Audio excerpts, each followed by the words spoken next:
আলুর দম আমাদের সবারই বেশ প্রিয়, তাই আমরা বিভিন্নভাবে আলুর দম বানিয়ে থাকি।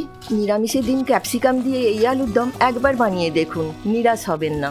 নমস্কার ভিউয়ার্স, আমি সুনিতা, আপনারা দেখছেন সুনিতার রান্নাঘর।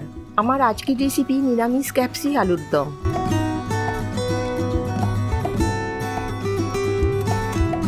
এই রেসিপির জন্য আমি খোলা সমেত 1 কেজি সিদ্ধ আলু নিয়েছি। আলুগুলো নুন দিয়ে হাফ সিদ্ধ করে নিয়েছি। এরপর আলুগুলোর খোসা ছাড়িয়ে অর্ধেক করে কেটে নিতে হবে। আলুগুলো মাঝারি মাপে নিলেই ভালো হয়। একটা ভাজা মশলা বানিয়ে নেব, তার জন্য নিচ্ছি 3টে শুকনো লঙ্কা, 1 চামচ গোটা জিরে, 1 চামচ গোটা ধনে, 4টে ছোটো এলাচ, গোটা কুড়ি গোলমরিচ। মশলাগুলোকে এবার লো ফ্লেমে ভেজে নেব। একটা ভাজা ভাজা গন্ধ বেরোলেই বুঝতে হবে মশলাগুলো ভাজা হয়ে গেছে। তারপর মশলাগুলো ঠান্ডা করে মিক্সিতে গুঁড়িয়ে নেব। একটা পেস্ট বানিয়ে নেব, তাই মিক্সি কন্টেনারে নিচ্ছি 1 চামচ চারমগজ, 8টা গোটা কাজু, নর্মাল টেম্পারেচারের টক দই হাফ কাপ। এখন আলুগুলো ভেজে নেব, তাই কড়াইতে নিয়ে নিচ্ছি রিফাইন তেল। একবারে হবে না, তাই আলুগুলোকে আমি দুবারে ভাজবো। আলুগুলোকে একটু উল্টে পাল্টে হালকা লাল করে ভেজে নিতে হবে।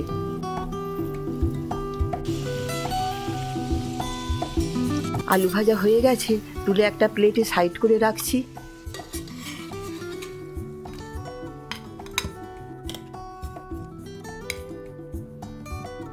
বাকি বেঁচে যাওয়া তেলেতেই ফোড়ন হিসেবে দিচ্ছি 2টো শুকনো লঙ্কা, 4টে লবঙ্গ, অল্প গোটা জিরে, 1 টুকরো দারচিনি। ফোড়নগুলোকে লো টু মিডিয়াম ফ্লেমে সামান্য ভেজে নেব।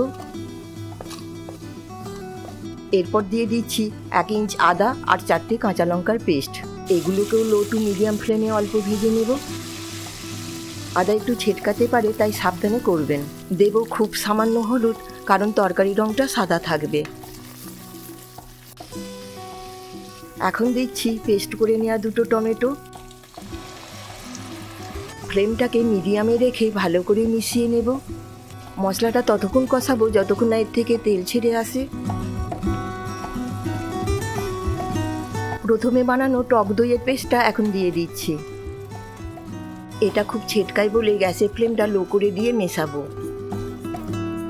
দিয়ে দিচ্ছি স্বাদ মতো নুন। মশলাটা তেল ছাড়া না অবধি কষিয়ে যাব। আগে বানানো ভাজা মশলাটা পুরোটাই দিয়ে দিচ্ছি। এবার সব কিছুকে একটু ভালো করে মিশিয়ে নেব। এই সময় ভাজা আলুগুলো দিয়ে দেব। এবার মিডিয়াম ফ্লেমে আলুগুলোকে মশলার সাথে মিনিট 3 জন্য ভালো করে কষিয়ে নেব।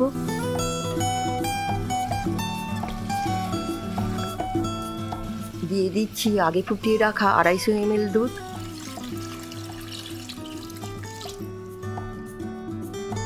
একটু ভালো করে মিশিয়ে নিয়ে এবার দিচ্ছি একটা ক্যাপসিকাম কুচোনো। ক্যাপসিকামটা মাঝারি বা একটু বড় মাপের টুকরো করে কাটবেন।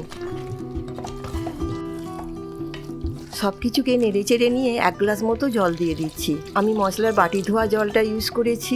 দিয়ে দেবো অল্প কসুরি মেথি। এখানে বলে রাখি, গ্রেভির ঘনত্ব একটু পাতলা রাখতে চাইলে জলটা একটু বাড়িয়ে দেবেন। টেস্ট ব্যালেন্স এবং বাড়ানোর জন্য 1 চামচ চিনি দিয়ে দিচ্ছি। সব কিছুকে ভালো করে মিশিয়ে নিয়ে মিনিট 5 জন্য ঢাকা দিয়ে দিলাম। মিনিট 5 পর ঢাকাটা খুলে নিচ্ছি। সব কিছু ঠিকঠাক কুক হয়ে গেছে। সবশেষে দিয়ে দিলাম 1 চামচ ঘি।